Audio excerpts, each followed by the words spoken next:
Hi and welcome to the Geek Legion of Doom. This is a fancy movie review and I'll be having a look at Dawn of the DRAGONSLAYER. So this is a relatively low budget fantasy film and obviously is about dragons. However, probably not as much as you would think. The story focuses around a character called Will, who is just a simple farmer's boy content with living on the mountain, helping his father sort of tend sheep. However, there's attacked by a large dragon sort of killing the sheep, and when him and his father go in to investigate, his father is unfortunately killed.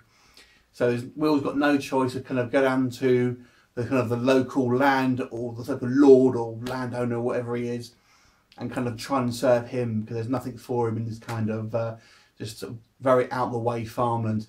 Now appears that there's some history between this sort of baron or landowner, whatever he is, and Will's father that's developed throughout the movie. And of course, he's got a beautiful daughter who Will naturally sort of falls in love with.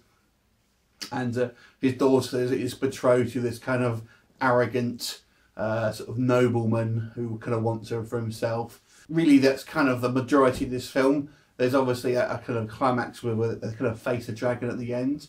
But I have to be honest, this film, you're not going to be getting a kind of action film with this. This is, despite what the title may lead you to believe, this is really not a kind of action-orientated fantasy movie. I have to say, this film, if I had to compare it to anything, is kind of a Mills and Boon kind of romance film more than anything else. It's kind of, that's primarily what it is. There's very little in regards to sort of fancy elements. The dragon, to be perfectly honest with you, is fairly superfluous to the actual plot. Aside from kind of killing Will's father at the beginning of the movie, you couldn't have almost forget the dragon's even around, because it doesn't actually serve the story at all, just for something to do at the end of the movie. Pretty much the whole sort of movie is kind of this romance blossoming between Will, who's just this simple, hired help ultimately, and the kind of the attractive daughter and this kind of nobleman, and of course her overbearing father. So it's a very kind of slow film, I have to say. I will say this.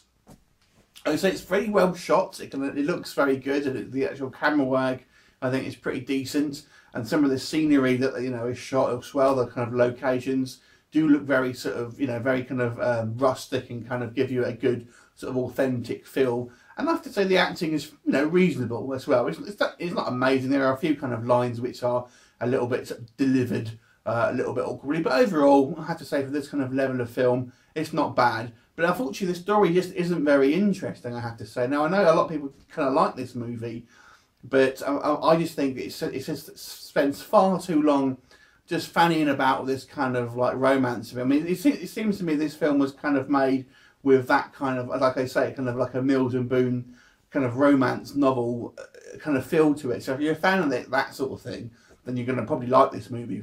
But that's what pretty much the whole movie's about. And the dragon, as I say, it pops up once at the beginning of the movie, once briefly in the middle, and then once at the end. But the dragon is, like I say, pretty much superfluous to the actual plot of what actually happened to these actual characters. So, unfortunately, although it's a well-made movie for its budget, it's just not a very interesting film.